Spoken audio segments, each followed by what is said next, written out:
Friends and enemies, welcome back. Tuesday night. It's me, yours truly, Joey here, solo, at least as far as the CBP roster. I'm going to be joined by Daniel Hess shortly at More Births on Twitter. Recent recipient of the coveted, the elusive Elon Musk retweet. Dan has done a lot of work on birth rates around the world, specifically in the Western world. The decline in birth rates, what it means for the countries that are experiencing these demographic collapses, as he just said before we went live here. And we're going to talk about Canada tonight. Canada's in a situation I think many of you are finding out the hard way is not great for family formation. So we're going to talk about that. First, let's not waste any time. Get into the sponsors. Easy DNS, Mark and the team, the best in the business, the friendly neighborhood registrar. If you want to buy a website, port a website, a domain, I should say. Website is just such a layman way to speak. You can do it with Mark.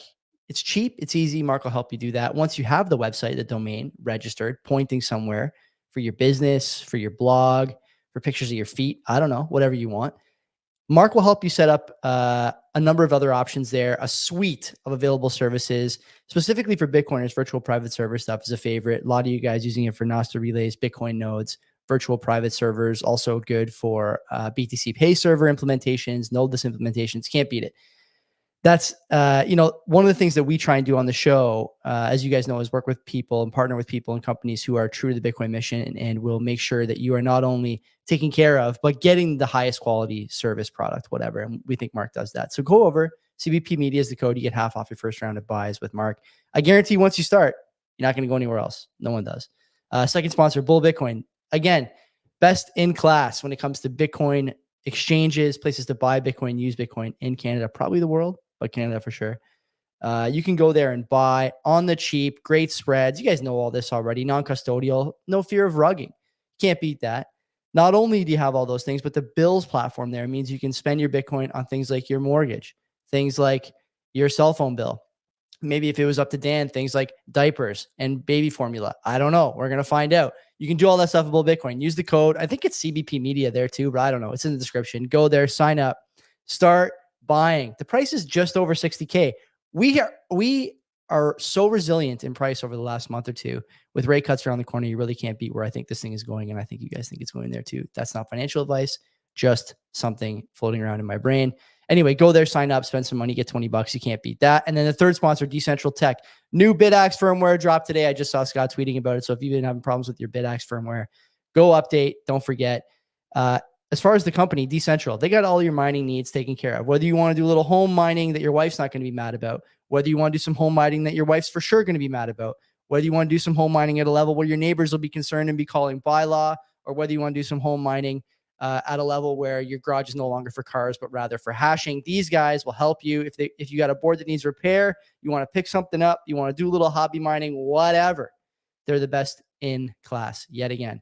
And they even have a way for you to buy hash power, which is, if you want to do some hosting, that's great too. You can do all that stuff with them. So go over. We don't have a promo code. We got to get one. But in the meantime, don't be shy. Pick up a BitAxe. I know a couple of you guys have already done it. I plan on doing it as well. And we're looking forward to seeing where that partnership goes. Daniel Hess is here. How did it feel to get the Musk retweet? Were you ready for that? What is that? What is that like? Was it a celebration? Were you popping? I was jumping up and down because, I actually, I wasn't shocked in some sense because, I'm very active in the, talking about the birth rate crisis and solutions.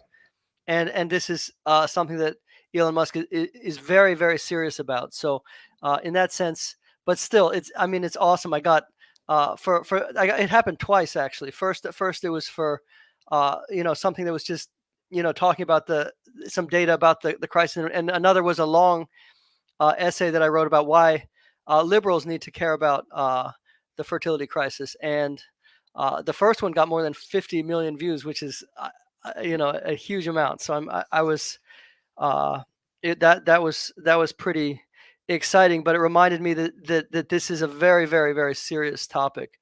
It's because this is so serious and he's so focused on the future of humanity that converged. He's extremely focused to the tune of, I think, 8 kids, right? Is he, he's out there swinging at every pitch, to put it lightly. Wouldn't you say? Yeah, I think so. He said he wants to be an example. He said he wants to be an example for people. And that's right, because He's about the future, but there is no future if people aren't having kids. And one of the most strange things is that as people get more technologically advanced and so forth, somehow that people are having fewer and fewer kids in the very countries that we rely on for technology. And it almost seems like the more advanced a country is, like the lower its birth rate. For example, the two of the most high tech countries are like Taiwan and South Korea. Those two countries like make pretty much 100% of like the AI chips. Lots of other things, but 100% of the AI chips of the future, and they have the lowest birth rates in the world. So it's terrifying. You're going to talk to us a bit about that, among other things. I want to maybe first start with a little bit of your background. I don't know how Daniel Hess got into this rabbit hole. It's an important one, like you mentioned, and I think one that you may, as sort of a, even the normie, let's say, not worried about birth rate per se, can identify as a problem, whether because immigration levels are extremely high, whether because pressures are piling up other places thanks to the low birth rate. They're able to at least identify there's a problem. But I'm not sure how you got to where you are in terms of doing all this work and research and sharing your research so broadly. What brought you to this silo? Well, originally, yeah, so this will be interesting to you, but I was interested in investing. And I'm 45 years old. I'm a father of 6. So yeah, thank you. My wife can't keep her hands off. No, I'm just kidding. If I say that, everybody who knows me laughs. So but yeah, so maybe about 20 years ago, I was really interested in investing, but something that really struck me is that investing kind of floats on top of like the tectonic movements of demography. Like, so there's a world underneath that. And you look at a country like Japan. Japan was high tech. They were supposed to take over the world, right? In 1990, like most of the like biggest market cap companies in the world were Japanese. Now, among the top 500, there's like 2 of them, or at least among the top 100, it's like 2 Japanese companies. So, what happened? They when you have an aging society that's not making enough new workers, things start to wind down, and the same kind of virtuous cycle that you get when you get population growth, which is more technology, like more investment, everything feeding on itself and climbing higher and higher and higher. Imagine that in reverse. Imagine, and you can think about it in a lot of ways, but one example is, housing. If there's fewer people every year, housing, maybe that'd be nice in Canada, right? if housing actually came down, but you have places in rural Japan, because everybody in Japan is moving to Tokyo and rural Japan is emptying out. You have places where like these houses like sell for like $1, but nobody even buys them, and they just fall apart, which I guess in Canada you'd probably just like cry to like imagine such a thing, because like you have like a little shack in like, what is it, in Vancouver, there's like 1 point. I've seen that the way like this Roach Motel is like $1.8 million. Like, it's a charming fixer-upper, the realtors would say. Yeah. Great community. No, that's a different issue, which we can talk about in a little bit. I'm looking forward to that. So I before we started, you shared your screen. I accidentally removed it from the available slides. So I'll get you to do that one more time. And while you're doing that, I will just note to people that this podcast is like 80% probably listened to on audio. So the chances are you're listening to this on audio because you haven't given this a second thought. I will tell you that where you need to go is to YouTube for this, because Dan has tons of good data. Actually, I watched his appearance on Stefan Livera's podcast some time ago, I think a month or 2 at this point. And it's one of the reasons I wanted to bring Dan on, because we get a lot of guests who are really, really good speakers, but don't bring a lot of data to show, even though I don't have any doubts the data exists. But this is it's stark. And I think it's important that we look at this data as we speak. So we're going to talk a bit about Canada. We're going to talk about fertility. And Dan, I know you said to me before the show, you have the big 4 sort of reasons for declining birth rates. I know you say Canada. I would assume that's the case actually in a lot of countries. this Well, sort of yeah. lack of religion and whatnot. Why don't we talk about those? Give me the big four and we'll go from there. Okay, so I would say the big four for Canada, and I want to emphasize that it's like a little bit different in different countries. Um, you know, for example, just to give you a comparison, uh, like Spain and Italy have this weird problem where everybody lives at home until they're like 35 or 40 years old. So I mean, we joke about that, but like that's like a thing in Italy where like you have like these grown men who are like in almost approaching middle age, like still Hey, nothing wrong with Italians living at home. Come on, menage, la misère. Hey, come on, huh? no, but so the issues are a little bit different in different countries. So, but what I want, but the four issues that I've identified as the biggest factors in Canada are number one, declining religiosity. Canada actually used to be a pretty religious country. Now it is that is very much less the case. Marriage, Canadians have a significantly lower marriage rate than the United States. Um, Another big factor for Canada specifically is you have this immigration driven housing crisis, which is just sending house prices through the roof. And I mean, this will be no surprise to any of your Canadian listeners, but it is extremely difficult to afford a house in Canada, or probably feels impossible for most people. Another fourth factor for Canada in particular is political liberalism, and liberal beliefs are associated with lower birth rates. And if Canada were a U.S. state, it would be like more liberal than Vermont, for example. So there's kind of an ideological aspect to it as well. So those I would say are the four biggest factors that I would identify for Canada. So I want to dive into those. I have a bunch of notes here that I've, taken over the last couple of days and just things that have come to my mind.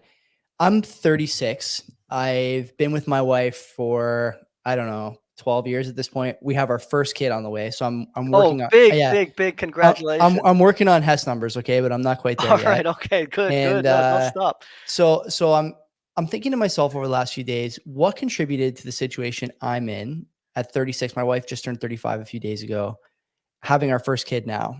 And part of me says that the reason was based on money. You mentioned my sort of proclivity to want to stay at home, thanks to my heritage. I appreciate you bringing that up, something I've never heard before, of course. And, one of the other things I think is that there was a big time and quick cultural change in the nature of courtship and relationships. And I'm pointing specifically to things like Tinder and the way it amplifies something like the Pareto principle, and the way that it makes it seem like the grass is always greener. And there's just so much grass everywhere you look, thanks to stuff like Tinder and Instagram.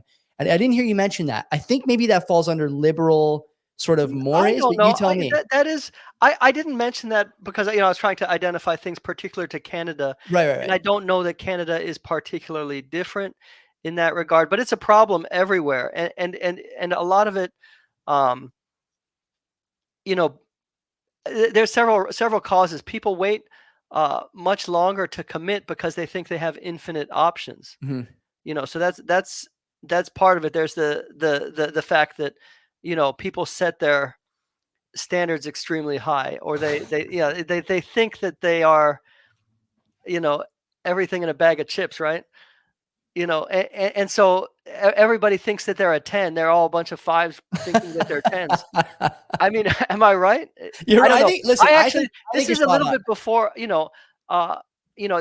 apps didn't exist when I was, when I was that age, and I was actually introduced by a pastor at church to my wife, and we got to know each other that way, which I would highly, the old ways were actually much better in a lot of ways. They're more comfortable.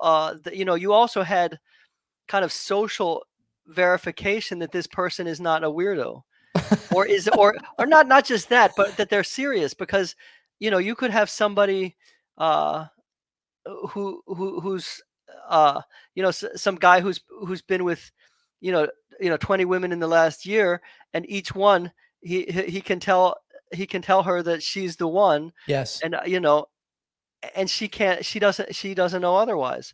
Yes. But if this comes out of a social circle, where he'll do that twice, and everybody will know what kind of guy he is. But in this kind of anonymous dating app world, those kinds of people can kind of,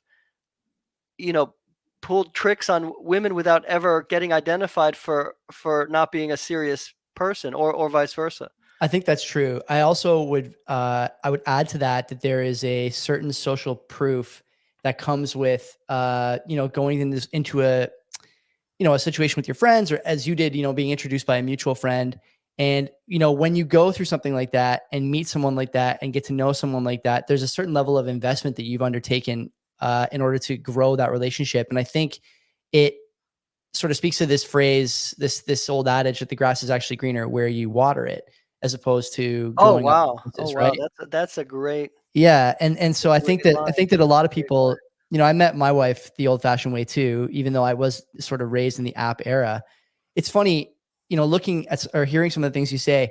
Man, I've said this so many times. I think it's true for guys and girls. I don't think it's necessarily just women who are who have their standards set too high, or just men that have their standards set too high. As you mentioned, I think everyone has a good 2 weeks on Tinder and thinks that they are the cream of the crop, when really, they are sort of the probably middle of the pack type, as Yeah, yeah. as is the case almost always, right? On average, everyone is average, as the saying Right, goes. right. And And I've heard, and again, these apps are, thankfully I managed to get off the market before this thing, completely exploded. But particularly for young women, it's my understanding that there are some guys out there in particular that that may just use it to date a lot of women, and yes, these women, you know, therefore get, see how easy it is and get the wrong impression, because these guys, these are not guys that would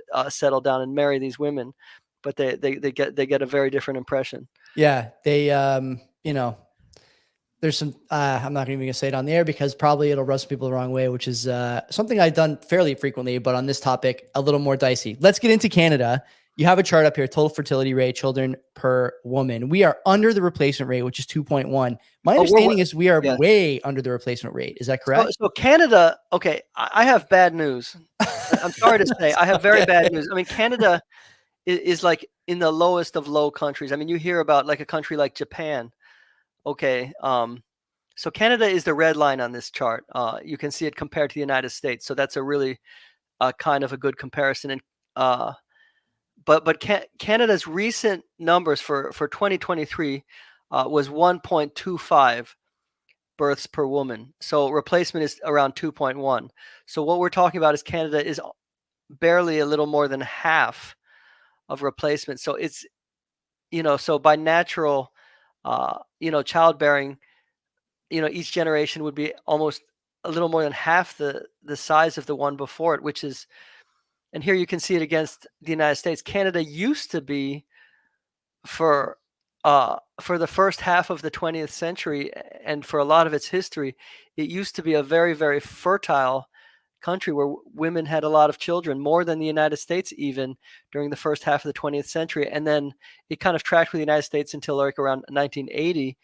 And since it's been lower, and lately, so America's around 1.65, just to give you a comparison. So Mhm. 1.25, that's a lot lower. That's like lower than even Japan now, if you can imagine that. So one of this is in the category of very, very low birth rates now, and it's really just plummeted in just the last 3 or 5 years. So it's gotten a lot worse. So I assume that when we talk about these big four, maybe we can go to your next slide or your next screen.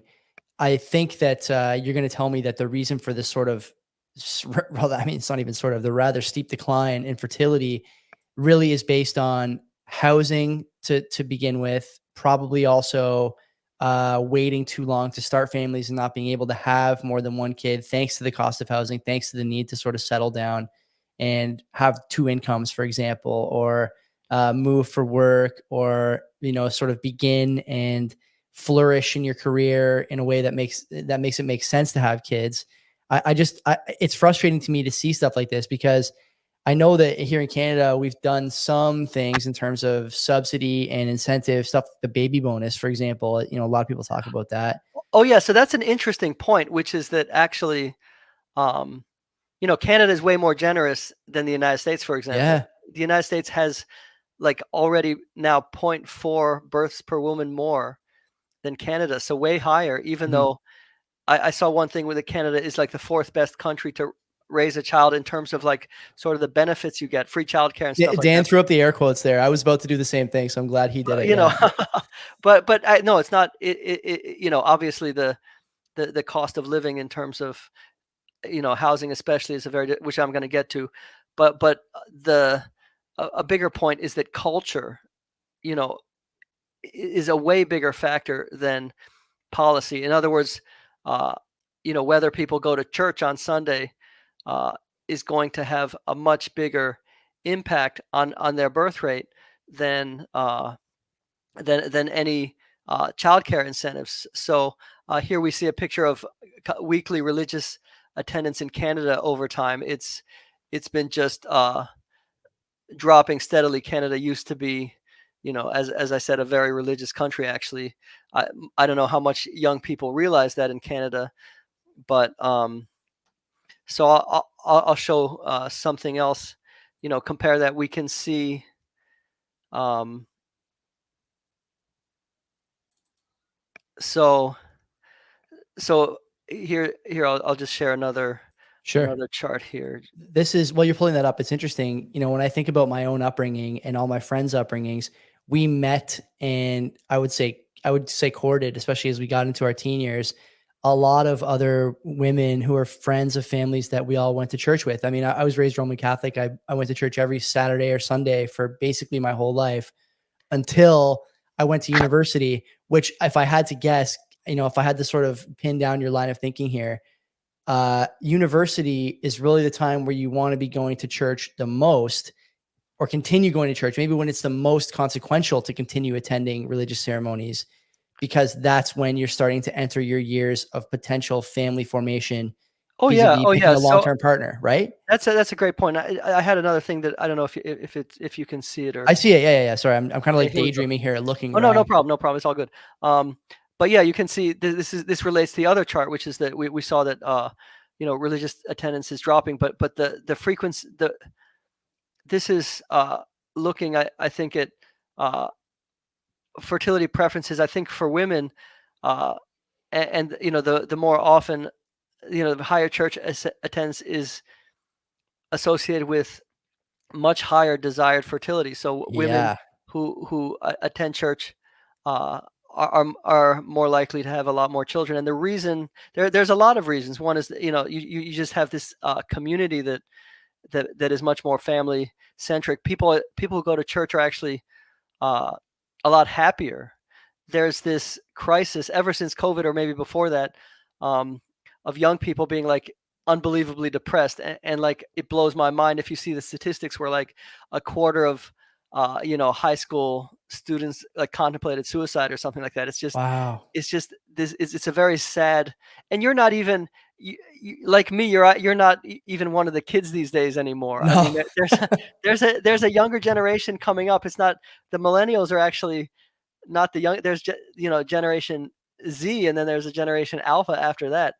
And things are these generations are doing very poor psychologically. They're just very sad a lot. And you know one of the strongest things in the data is that people who have regular religious attendance are a lot happier, and that's a big reason, uh, a big reason there um, why people who have religious attendance tend to have higher birth rates. There's a strong association between happiness and how many, whether people will have a family. People who are very depressed are unlikely to do these things. So there's a real value there. People have been getting away from that, but it is to the detriment of people. And Canada is a prime example of that. But that's the loss of religion is something that's been happening been happening in America, maybe to a little bit lesser extent. It's been happening big time in Europe. So these even these countries like Italy and uh, Spain and Poland that we think of as highly religious countries, not so much for young people. And the result is that birth rates are totally crashing. So in those countries as well. So I will. So another next factor is sort of the marriage rate, which I'm gonna. This is directly tied to religion, and I would guess religious sort of attendance is the wrong word, but maybe a religious disposition, we'll call it. Maybe I don't know. Marriage. Some religiosity will incline people to marriage, but there's some. There's some there it's part of it's just culture. Like Europe has this weird thing where people tend to just not get married, even if they're a couple. And that's Canada. So the marriage rate in Canada is like only about like 55 or 60% of what it is in the United States. So people in the United States are, so 7.3 marriages per 1,000 people per year or something like that versus 4.6 for Canada. That is so low, Dan. That is incredibly low. Yeah. So, and here's the thing about marriage is that, a lot of people will act or talk like it's an outdated institution, but even like very, very liberal people are much more likely to want to have kids if they're married. It's just you just feel much more secure and much more stable. And, one thing about the modern world is that like accidental pregnancy like almost doesn't exist anymore. That's right. Like it used to be that like people would just, there was hardly any birth control, not very good birth control, and people just fell in love, and then just babies just happened, and then these young people had to figure out, they had to like have a shotgun wedding or something, figure out, make things work. But now birth control is so good that people will not have children unless they feel like things are perfect. And so even for very, very liberal people, they are much, much more likely to have children if they are married. So the drop in marriage rate, even though people are just thinking it's an antiquated institution, I would say that marriage is like more important than ever because people are getting so good at avoiding unintended pregnancy that the only type of pregnancy that you get anymore is like intended pregnancy, and that usually means in marriage. So even for very, very liberal people, marriage is kind of almost the only case where they'll actually have kids. I will share a personal story here that I haven't shared before, and I'm sharing it because I want to get your opinion on fertility, the issue with aging females, and the issue with birth control. My wife and I, like I mentioned, we're a little older, mid-30s. We started trying to have kids 2 years ago almost. And, for those of you who don't know what that looks like, it looks like your wife incredibly stressed out, peeing on a stick, waiting for lines, waiting for readings, looking at apps, everything short of looking at the phase of the moon. But honestly, I'm not sure she didn't do that too. God bless you. I mean, you say that, that moves my heart. I mean, my heart goes because that's so anxious, so much anxiety there. It's anxiety, but like, as an aside, it's relationship building, right? A relationship needs those anxious moments and periods where you're both looking to build something greater than yourselves. I mean, I could go down this road for a long time, but we spent 2 years trying to get pregnant, Dan. And, one of the things that both our doctors told us as we were taking these tests, blood tests, I'm shooting swimmers into containers and taking them to places I've never been before, making sure everything's okay. Yeah. All you keep hearing is everything's good. And they keep telling you that you just got to keep trying. Okay. My wife was on birth control probably for longer than she was off of it. I would imagine she went on at 14 or 15, like most women do these days. And it took her almost a full 2 years for her cycle to regulate again, to have this sort of consistent 28-day, cycle that everyone talks about. And once the cycle regulated, it took us 2 months to get pregnant. I don't know if that's directly attributable to the time on birth control, nor do I know if it's directly attributable to environmental stress. We were going through a move. We had a sick dog. We had just gotten married. We were thinking about a lot of different things for that 2 years, as most couples do. I think that's a pretty big period of building for a lot of modern day couples. Now, I'm going to ask you a question. You tell me if you have an answer for it. I have it in my notes here that we are not doing a good job telling young men and women when their fertile window begins and when it begins to get more difficult for them. Instead, what we're doing, especially in Canada, is giving hormonal birth control to very young women, half of the school board, here in Canada is Catholic. There's a whole Catholic school board and other religious school boards who preach abstinence before marriage. And, there's a number of different sort of vehicles for telling kids, do not put yourself in a position where you're going to have a kid. It borders on propaganda. I think there's value in it sometimes, but the result here, as your charts have shown, and as I'm sure that you think, the result has been, I would guess, a net negative. Now, tell me something.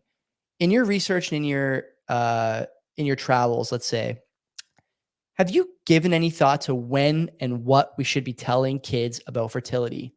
And I'm not saying that we got to start getting kids married at 14, 15, 16. Not at all. What I'm actually saying is you should be telling kids that at 18, if they want to have a family, the goal should be to start settling down and finding a partner, not to be, it's a difficult topic to tackle, but I'm sure that you thought about this. Yeah. I mean, one thing that almost the people hardly realize is that unintended childlessness is more common now than unplanned pregnancy. So all of sex ed, all of health class is like dedicated to avoiding like the terrible calamity of an unplanned pregnancy. But it's actually much more common now for people to want to have a child and not be able to in their life than to have a child by accident that they didn't want.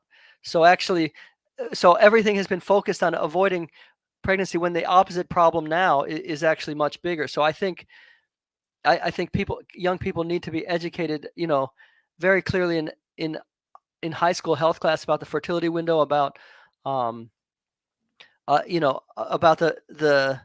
the fact that you're at high, that many men and women who want to be parents, that is not going to happen because mostly because they didn't find a partner and settle down and try early enough, and actually the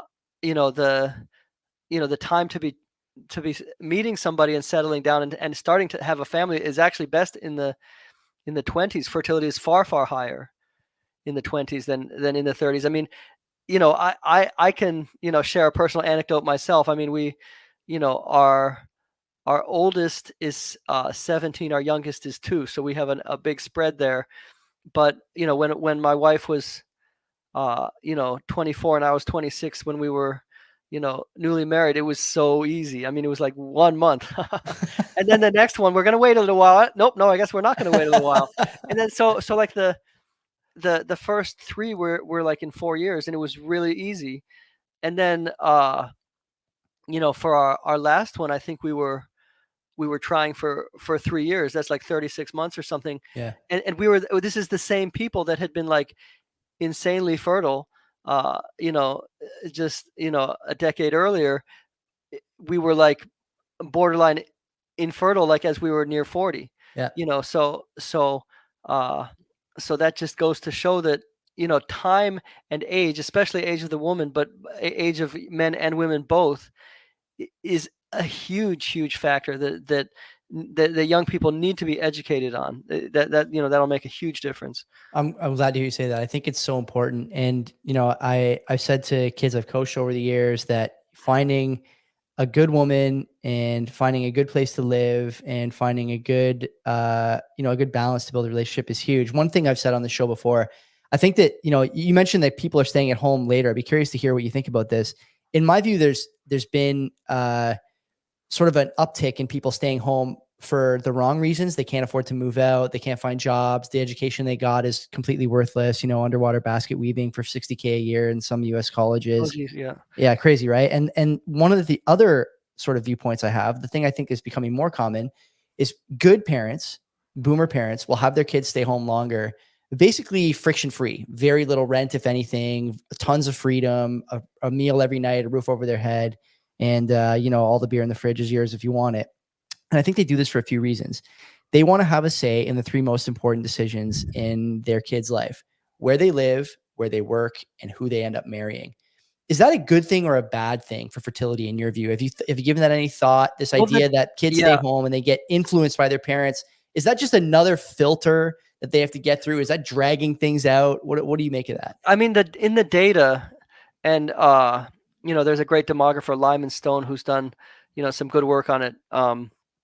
And Brian Kaplan is another one. He had a post a couple years back on his blog called Basement Fertility, which the point is that like the lowest fertility, of anyone, like is if you live in your parents' house. You just have people who live in their parents' house just have the lowest fertility, and I think it looks kind of unimpressive for a girl for if the guy's is living with his parents. I'll tell my wife. Yeah, I'll let her know. So anyway, I'm if it no, and there's no one factor that is the only factor. I mean, meeting somebody is obviously the biggest factor of all, and pertaining to that, I think that people really need to be thinking about college, and that's a time when people need to be making a partnership. I couldn't agree more. I could not agree more. Which of the big four do you want to go next? We did religiosity, the religious. We did marriage. We did marriage. Maybe the liberal, the increased. I'll just maybe. Well, let me see. You pick. This is a fun conversation because I went through this myself. I'm not that far removed from some of these thoughts. I have friends who are still single, still childless. And so I'm not surprised to hear some of this stuff, but all the same, oh my God, the housing! I've seen this chart before. Yeah, this is very if you're a Canadian, I mean, this is avert your eyes. This is a very painful thing because I mean I can't even imagine. I mean, as I was joking that a tiny little house is in Vancouver. This is a meme like all over the world that this tiny little cracker box in Vancouver for $1 million, $2 million, but it's an awful situation if you're a young person, and the reason for this is an extremely high level of immigration in Canada that's completely outstripping the housing. I mean, there just isn't enough housing, so that's just crushing. That's just crushing birth rates because if people don't feel like they can get a place, then it's gonna they're just that's just a really negative factor. And there is another problem related to housing, which I'm gonna show next here. Okay, I have some questions about housing and incentives when you're finished on your housing point. I think this is a big one. It's one we talk about on the show a lot, although not through this lens. And so I'm interested in hearing what else you have to say on this. So yeah, there's another thing that Canada's doing, which is I think kind of not helping and making things, kind of worse in the long run, which is that Canada has Canada has a long tradition, like America, of suburban houses, suburban homes, which is really that's kind of the gold standard in my opinion. Mm-hmm. Because you still need to be probably near a city if you want a decent job, but actually suburban homes where you just have a house with a yard around it, a single family home, is ideal. Actually, the birth rates for those types of houses are much, much larger than apartments, but Canada's throwing up these high-rise towers like crazy, like way more than the United States. There's like, this chart shows the level of house construction. So you can see that LA has like 9 high-rise towers under construction right now. In Toronto, Canada. It's 272 high-rises. It's just, oh my God.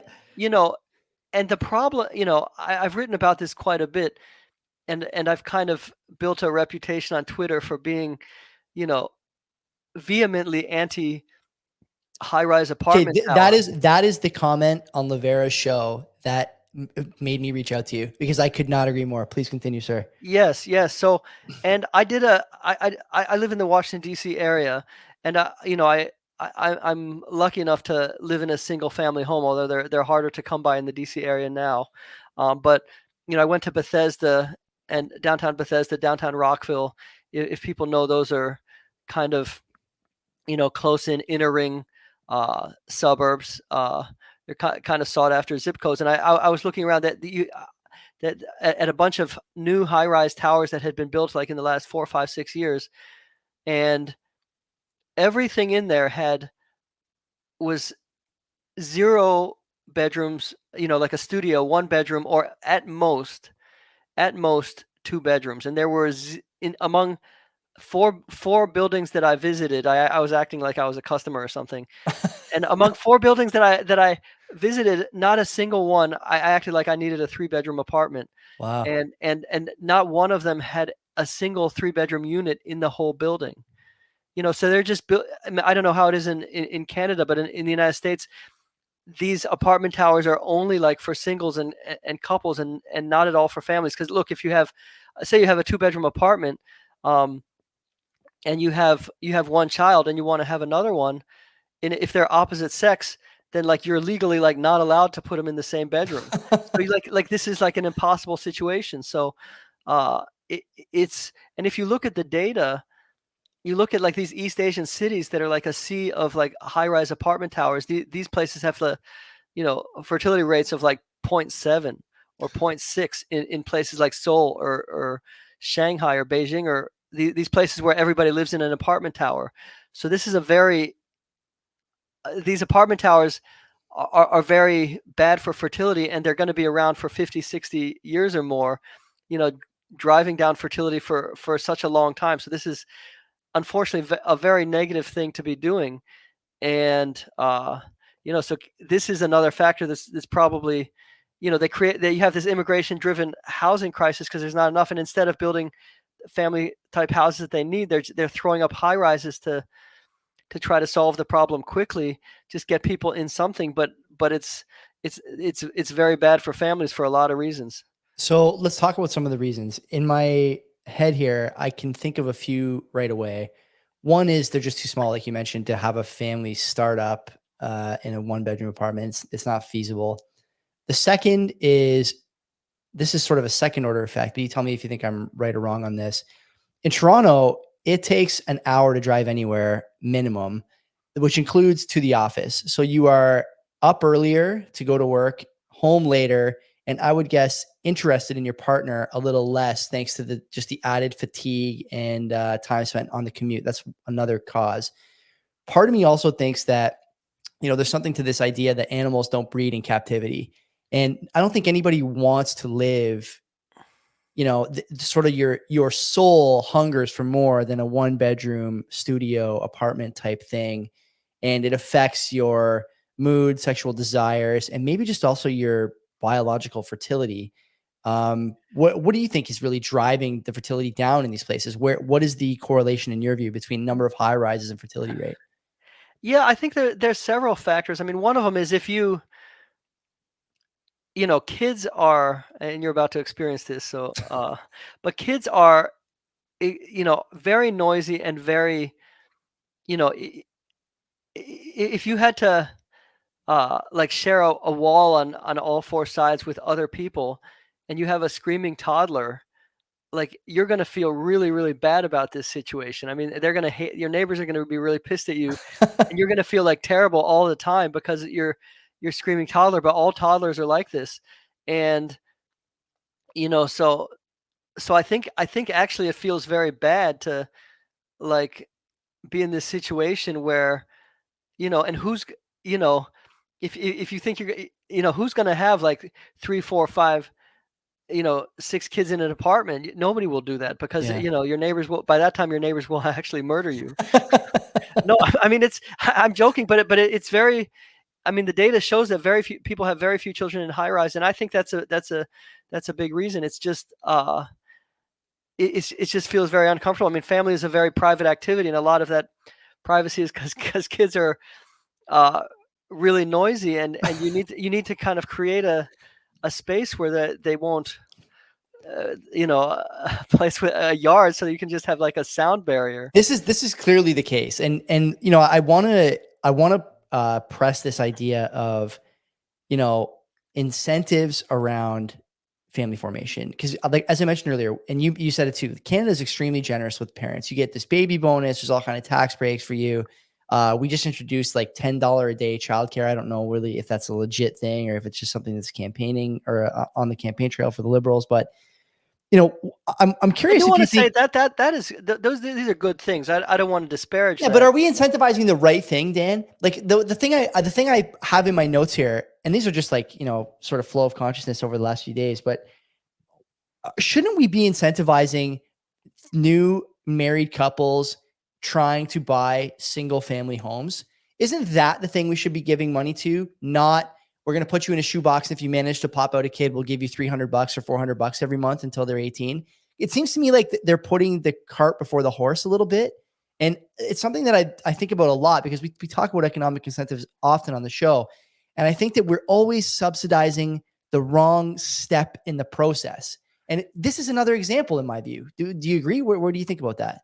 Yeah, I mean, one thing, I would say, our house with a yard. I mean, we have a third of an acre. It's nice. Uh, it's not amazing, but we have our own little piece of the kingdom. This is ours, and Yeah. the kids. I would say to some extent the house helps raise the kids. They can, you know, our 2-year-old can be in the in the carport or running around in the backyard, or he's got a sand table back there. He can just be back there by himself, for half an hour at a time, and it's fine.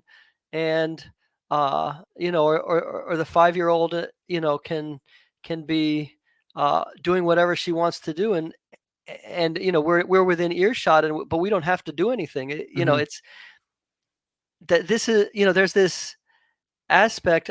One reason I think that birth rates are dropping is there's this sort of high intensity parenting that was never the case like in the past. I mean, the kids would Ah. run around, come back but when it gets dark, and we'll have dinner on the table if you come back in time, right?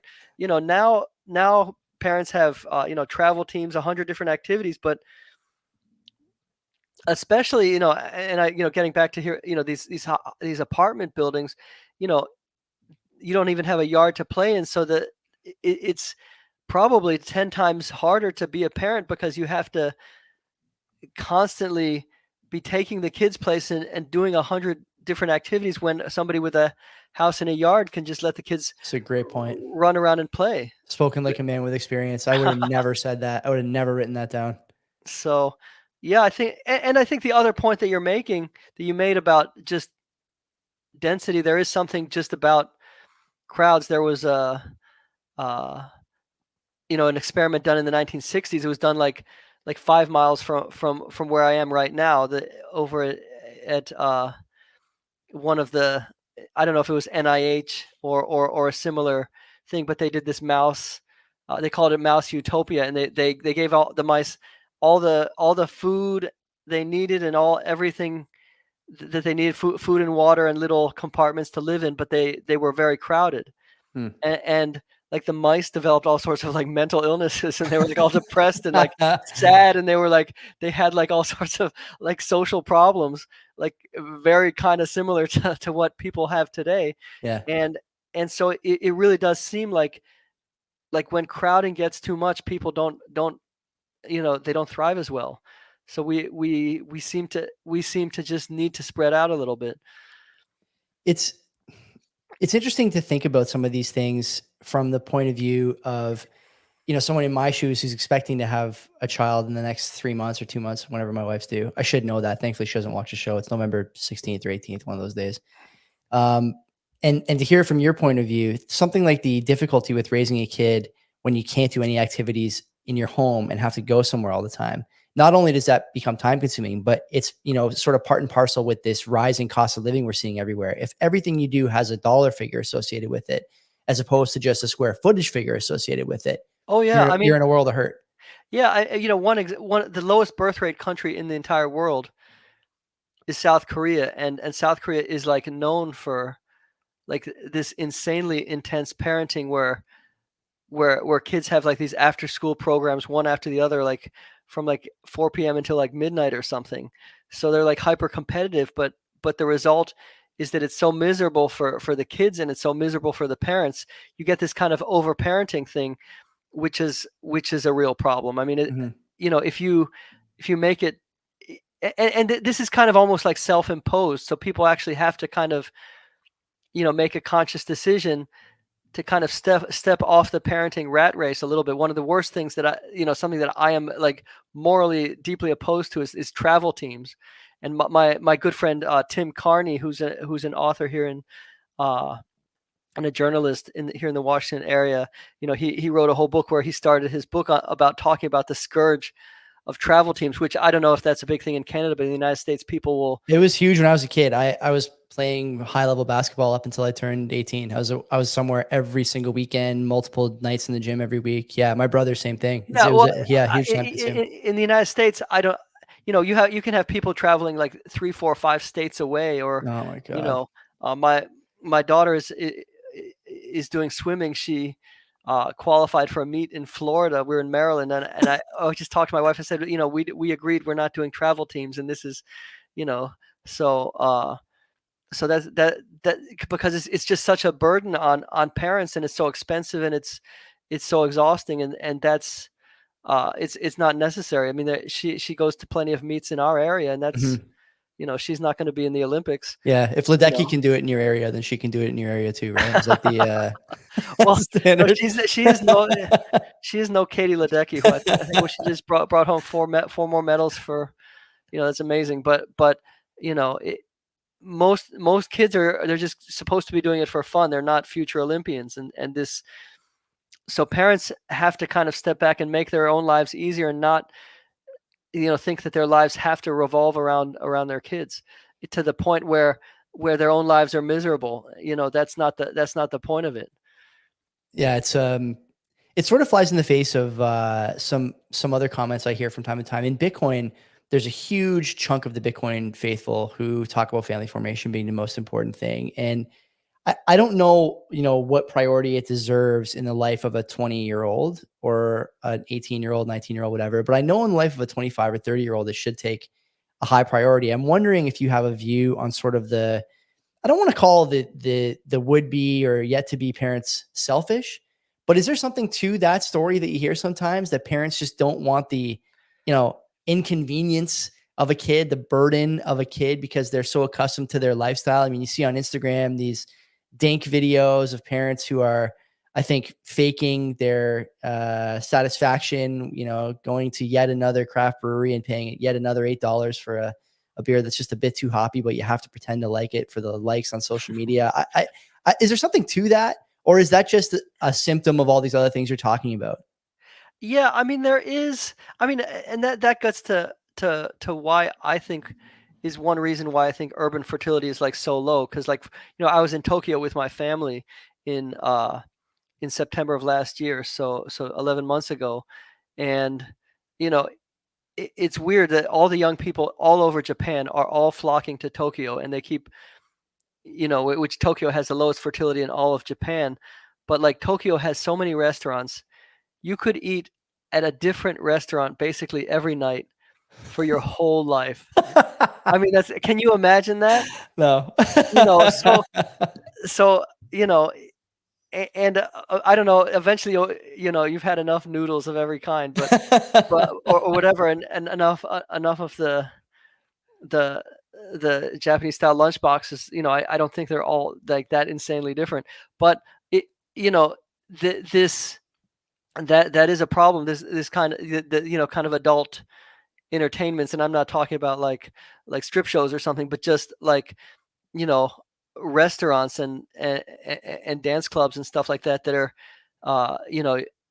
you can just keep doing that, but what is the fulfillment, and what is the meaning in that? I think that it's in the long run, that's not where meaning will be found. And especially if you talk to older people in their 60s and 70s and beyond, the only thing that they want to talk about is like their children and grandchildren. I know. So we, I think that's kind of a really misplaced priority. But there, we anyway, I said I was going to talk about another thing, which is kind of the political angle. Yes, So I'm very interested in this. And then I know we're coming up on time. I'm going to force you to stay a little longer because I want you to give me some ideas for solutions to all this. Like, yeah, these are significant problems. It is, I think, the most important problem facing our civilization probably at this stage. And that's what we got to figure it out. sure. Because if so here we see Oh, this is gonna piss people off. Oh Oh my yeah, God, no, look at this. this is this is the Donald Trump vote share for different counties like in the United States, and like so counties that went like 80% for Trump have a fertility rate of 2 births per woman. Counties that went like 10% for Trump or 20% were like 1.5 births per woman. So a whole half a child difference Oh boy. between whether they're a Democrat leading or a Republican leaning county. So it's a huge difference. This, by the way, this didn't used to be the case. Like it used to be the Democrats and Republicans in the United States had about the same number of children, but like the culture wars have kind of really divided people, and this is a big area where people are really divided. And I think it's very unfortunate, but there is on the left there is a subculture that's like straight up anti-natal. Like they, Yeah. they straight up believe that you should not have children. Like nobody should have children.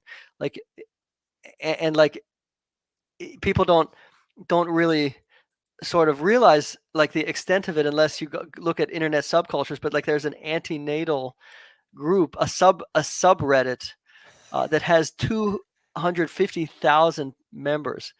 Yeah, So kid-free, child-free, whatever. I can't remember the name of all these ones I've seen over the years. I don't understand why that is. There's a number of things to be said about this. Some of them are a little more abrasive than others, but we've all seen these charts of SSRI use in Democrat voters is higher. We've all seen these charts that mental illness and depression and whatnot can be higher in left-leaning voters. I'm curious, oh, here we go. If Canada were involved, oh fuck, yeah. I know. No, I mean here's it's yeah. I mean this is I think this was I forget which source it was. Like the what's their main Canadian like public news thing? CBC. Yeah, this chart is by the CBC, and I think they were like, if only we could. My But Canada, like Canadian provinces, like the nation of Canada would be like more left than like Vermont, which is like our most left-leaning state, apparently. So like politically, You have some comments in the chat here saying Alberta would never vote blue, which may actually be true, but I mean that's still only one of our provinces. well, I don't know how they did this poll. I don't know how they did this poll, but I don't know. I imagine Trump is not very popular in Canada. No, he's not. No, he's not. So maybe this was just a poll on Trump in particular, but it does show that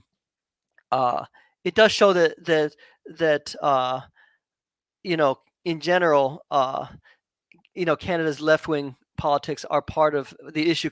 And I feel, and maybe you can tell me if this is true or not, but I imagine that the American culture war has probably bled into Canada quite a bit. Sure. Every time we have an election coming up here for the first time in 4 years next year, and campaigning is ramping up as you might expect. And what we've seen is everything from CBC parroting stuff that you hear on CNN and MSNBC about Trump for our conservative candidate, whether it's talking about him importing MAGA politics, right down, Dan, to our media calling our conservative candidate weird around the same time that it popped up on your side of the border. So truly, we are just like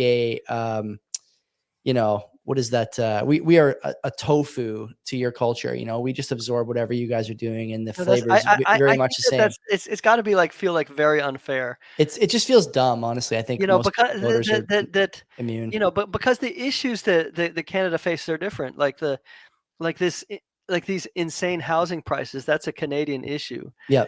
And that's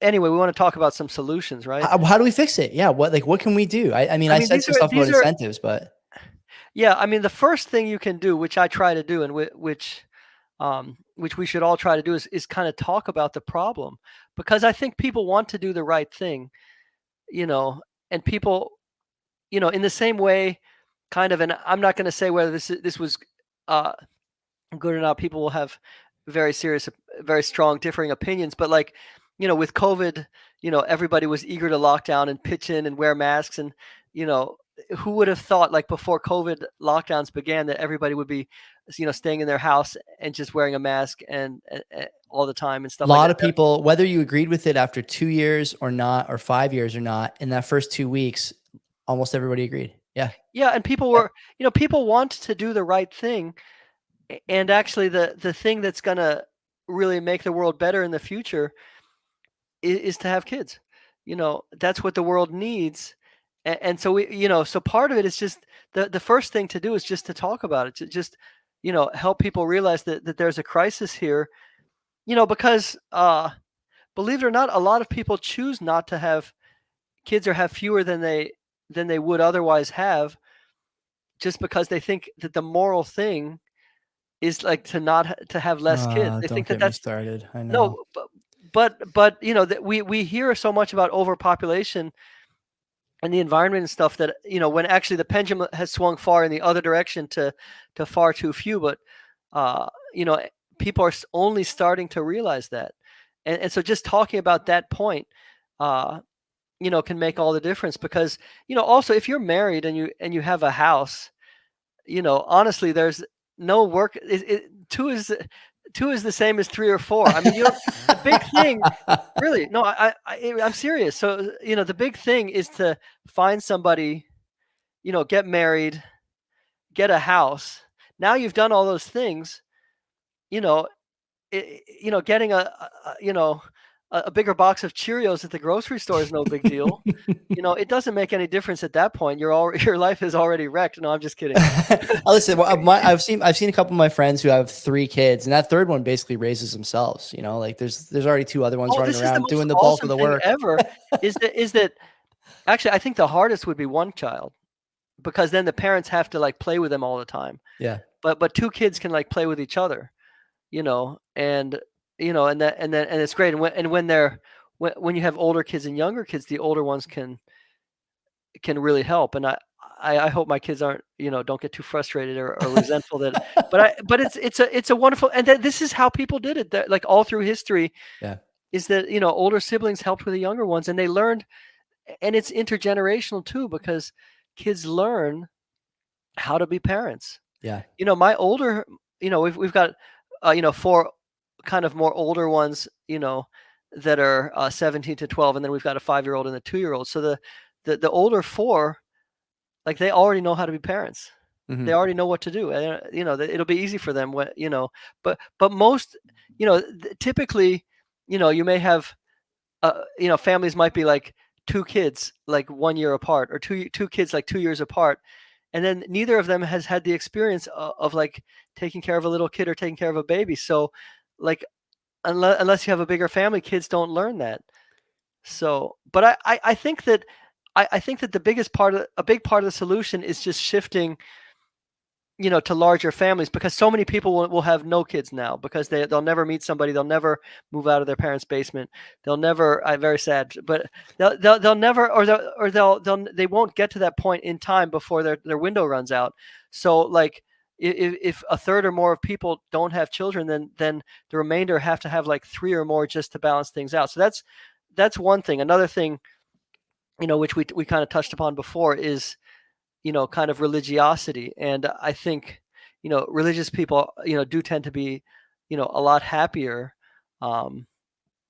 as well. So, people have to kind of turned away from it, but actually people who have a religious community, even if you have a hard time believing, the benefits are still huge, and nobody's going to like do it. Like, nobody's going to like throw you up against the wall and like say, how deeply do you believe this? Like, we think you're just trying to fake it until you make it. Well, We just think you want to have kids. I don't think you actually believe in any of this stuff. no, that's fine. I think that's perfectly fine to like kind of go through the motions and try to, some people are more, and the funny thing is, people are into it more or less at different times in their life. Somebody may be going through the motion, and then something significant happens, and then suddenly they're like deeply in it. Or, you can have, but at least you have that community, and you have that structure in your life. And especially because, people are on devices constantly, and this is something I tweeted about like a day or two ago. But like, you have this substitution where people are substituting, sort of virtual spaces and like Community, right? Fake community fake for real communities. community. Yeah. But that's the thing with a religious community is that you have like a huge network of of real life physical friends, which is amazing. And people usually after they're done with high school or college, like that They're, world goes they're away gone. and How people. much pickleball do you want to play with the guy next to you in the cubicle farm? My answer is zero, and I'm guessing a lot of people are the same. Yeah, no, that's that's right. And so people, you just don't have that community anymore. No. But that's where religious communities, offer, so much of the socialization that people needed. And I would be willing to bet that, you look at the world 150 years ago or something when everybody went to church. I don't think everybody was like, a hardcore, you know, you know, believer in every twist of the doctrine. Some were, which is fine, but some people, they just went along with the flow, and their lives were richer for it. So Yeah. I think, I think that people don't have to be like, I'd love to believe, but I just can't believe, so I can't, whatever. Just they're not going to kick you out. They're No. glad to have you. So just Well, take advantage of it. isn't it true the thing that church and religious communities, I don't want to say church because I think there's other religious communities besides just attending a church, but there is something to this like idea of a meat space community. Unlike the online community where you're united generally against a common enemy, church is really one of the only communities available now where you're united for a common good. And there's no, zero sum thinking during the mass. Father makes some terrible jokes during the homily or whatever. Great. You talk to people in the parking lot after.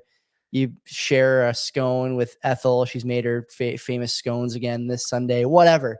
That's nice. I got to tell you, Dan, there's a couple churches here in town, and I tell my wife every time I walk by, I'm telling you, something's calling me about this building. It's the architecture. This just seems nice. There's like this aura around this church. I know it's nice in there. I used to go, and Well, I may yeah. not believe, but there's something calling you to that community, and just any community in general. I think that Yeah, people don't you can appreciate. kind of one thing is people can fake until they make it, or they can just do it, kind of, you don't have to believe every single thing to be part of it. That's one thing. But another thing that people can do, which is amazing, which I don't think people felt like they could do before, is that you can kind of try different things. Mhm. You don't have to, like, if you, like, in the past you were Protestant, you had to be Protestant. You were Catholic, you had to be Catholic, and you can't, like, this is what you got. But you can just go into, the local Catholic church, and if you like it, if that doesn't jive with you, you can go into the other one, and Yeah. you can kind of find something that you like, and so that's amazing. That's something that people really could take more advantage of. Talking about, so that's another point that people can do, of course. Or this is not something that people individually can do, but kind of on a social level, is to build a lot more housing, a lot more houses. I shouldn't say housing because people Houses, not units or doors. Houses. not yeah, houses, Yeah. right. Something with a yard with, there's the NIMBY movement, not in my backyard, the GIMBY move, the YIMBY movement, which is yes in my backyard, but what we really want is GIMBY, which is grass in my backyard. Grass So in you my want grass. backyard. People need to have their own patch of grass where and that's the type of housing. But because remember, this housing is going to be around. My house is, oh, I don't know. It's probably like, I think this house is about 60 years old now, which is, at the, but you can, these houses are going to be around for 1 or 200 years or something. So Yeah. you need to build something that's good for families, because that's what future generations are going to have. And if it's anti-family, then you're going to have a big problem for that's going to be pushing down birth rates for a really, really long time. So I think, and another thing for Canada, which I don't know if this is going to happen, but I think that the immigration level is just completely overwhelming the housing supply. There's just Is there something to like the immigrant population? Are they just going to have the same problems that I don't want to call them native Canadians, but like the current Canadian crop of young adults has with fertility? Like the conditions are the fertility, same, right? yeah, for fertility drops incredibly. Fertility is higher for immigrants at the beginning, but it drops very quickly, and they have the same problems as everybody else, that there's just not enough housing, and I mean you know you know immigration has a lot of value, but if the level is so high that you're not able to absorb people, and especially if you don't have the housing stock for it, you're just gonna squeeze out uh you know births, and meanwhile the immigrants who are coming are going to have very low rates also, so it's not even Mhm. going to solve the problem that much, in terms of like workers and so forth. So yeah, you need that you can't have a level of immigration that's so high that it completely crushes your housing, which is what has happened in Canada. It's a sad state of affairs up here, buddy. Last question for you. All right. You used the term before we went on the air, demographic collapse.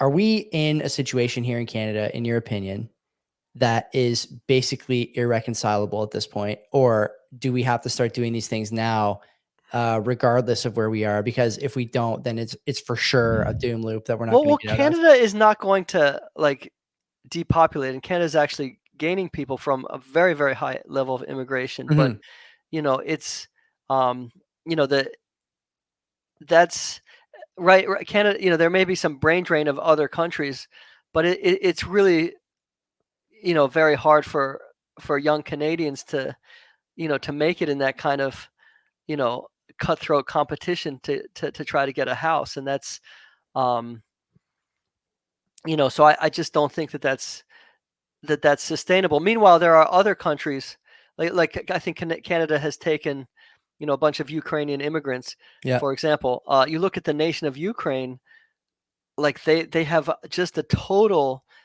uh, you know, they actually are facing demographic collapse. Like they have like a very shrinking future, and countries like China, South Korea, these Asian countries that don't have much immigration and extremely low birth rates, that they're the ones that are actually going to face like almost probably economic collapse in the long. I don't want to say like next year or something, but definitely in the long run, I don't see how a country like Korea or even China is going to be able to hold everything together when imagine one worker supporting four Yeah. retirees or something. That's just not a reasonable number.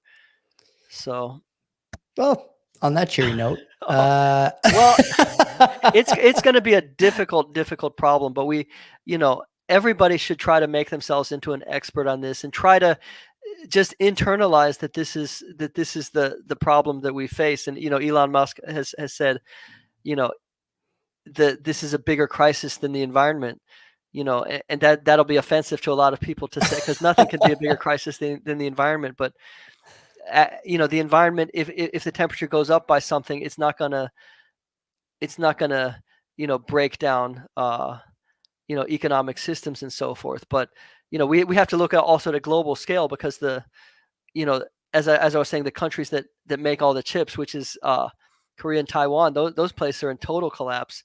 And how are we all want to imagine like our future as some kind of like Star Trek type futuristic thing. But if the countries that are most technological are the ones that are in demographic collapse, then how are you going to get the Star Trek future that There everybody? is no Star Trek future, Dan. Yeah. Uh, no, yeah, I don't know how Elon Musk keeps these two opposite things, because he's trying to go for the stars, but he also knows these demographic realities. So I don't know if he just compartmentalizes or what. But there's a lot going on, I think, for a lot of different people in a lot of different silos these days, between work and family, the struggles of the dopamine feeder in your pocket, and fitness and hormonal birth control, education, the lack of understanding about the seriousness of the problem.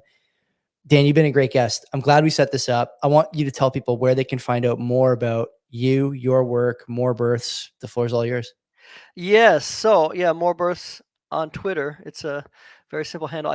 I got retweeted by Mr. Musk himself twice in the last week, which is really which is really awesome because all of a sudden, and what I do is I kind of I post and ghost, which means I really work hard on, sometimes on some of these essays or some of these posts, and then I just log off and don't look. And so I didn't look for like 18 hours, and like followers were popping up on my in my notifications, but I just didn't. And then 18 hours later, I look and like this thing that so that was it's very, but do give me a follow if you want to learn more. And I just also added morebirths.com, so that's a Substack that's going to try to put my research together. And I'm going to try to organize that because I've really put a lot of stuff out there over the last year and a half, but it's you'd have to kind of dig through my feed to find it all. So I'm going to try to organize that, and everybody should become an expert on this because this is coming, and the most important, we're really going to have to orient all of society toward having children more, because it seems like the default is just too low. But it is possible to turn things around. You look at a nation like Israel, that is one example. There's a few countries where they just prioritize that. Mongolia is another one. There's different countries around the world that really just socially emphasize, they just value having children very, very highly. And we're going to have to start doing that across society to just prioritize it much higher than we have been. And I think we can solve it. Make sure you follow your wife's bed tonight, boys. Okay. Thanks for tuning in. Until next time, take care of yourselves.